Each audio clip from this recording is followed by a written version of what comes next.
In today's lesson, we're going to look at three parts of the SAT math test: the format, scores, and content. Everything in this video can also be found in the official College Board student guide, to which I've provided a link. Let's begin with format. There are two parts to the math test. In the first, you'll have 25 minutes to answer 20 questions without a calculator. In the second, you'll have 55 minutes to answer 38 questions, and you will be allowed to use a calculator. This means that on the math test, you'll have a total of 80 minutes to answer 58 questions. Don't forget to time yourself when you take the practice exams at home, and when you do, make note of the problems that take longer for you to solve so that you can revisit those topics in more detail. 45 out of the 58 questions will be multiple choice. The remaining 13 will be student-produced, also called grid-in questions. This is where you'll have to solve the problem and fill in the blank. Your answers might end up being whole numbers, fractions, or decimals, and you'll be given directions on the exam. Another important thing you should know about the format is that you will sometimes see two or more questions which relate to a single scenario. So you'll want to keep an eye out for these directions on the exam to avoid getting confused. The College Board divided the math test into these four sections. We'll look at specific examples from each topic later in the video, but for now, let's look at how many of each there are. Heart of Algebra, which is basically Algebra 1, makes up the majority of the exam with 19 questions. The next biggest section is Problem Solving and Data Analytics with 17 questions. Then we have Passport to Advanced Math, which is basically Algebra 2, with 16 questions. And lastly, there are 6 questions under Additional Topics. So now that we've looked at the format, let's find out how the scores are calculated. On the math test, your score will range between 200 and 800, and when you add that to your score on the reading and writing test, which is also between 200 and 800, then your total possible points on the SAT will be between 400 and 1600. It used to be that the total possible points was 2400, but that was changed in 2016. Another big change in how the scores were calculated was made to the multiple choice questions. It used to be that you were deducted a point for every wrong or unanswered question, and this was known as the guessing penalty. But now, this guessing penalty is gone, and it's simple. You get 1 point for each correct answer and no points for a wrong or incomplete answer.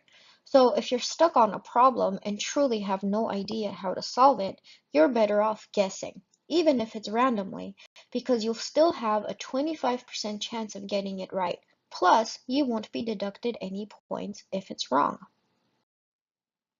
Alright, so we've looked at the format and we've looked at the scores. Let's move on to the content. First, let's understand what the SAT is trying to measure and why schools place so much importance on it. There are two things that colleges look for based on your SAT score. One, they want to see how well you have learned the subject in school. And two, based on that, they want to see how well prepared you are to succeed in college and beyond.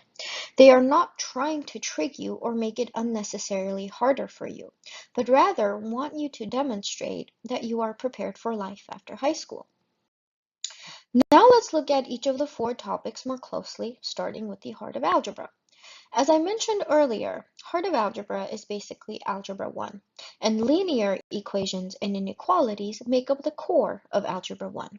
You should become really good at solving and graphing linear equations and inequalities.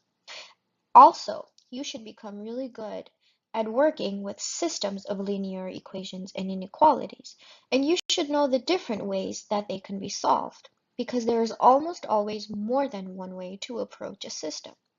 Heart of Algebra will also have questions relating to linear functions, perhaps the most advanced questions in the section. Questions from problem solving and data analytics include a variety of topics such as ratios, rates, percentages, and unit conversions. However, these will be presented to you in the form of either complicated word problems or in the form of a graph, such as this example here, or a table such as this one. You should become really good at reading and interpreting data within graphs and tables quickly. Passport to Advanced Math is basically Algebra 2. And in Algebra 2, it's the nonlinear equations and inequalities that make up the core. So in Algebra 1, we looked at graphs of lines and their equations. In this section, we're looking at all other types of graphs, circles, hyperbolas, and ellipses. Once again, you should be very good at solving and graphing nonlinear equations and nonlinear functions.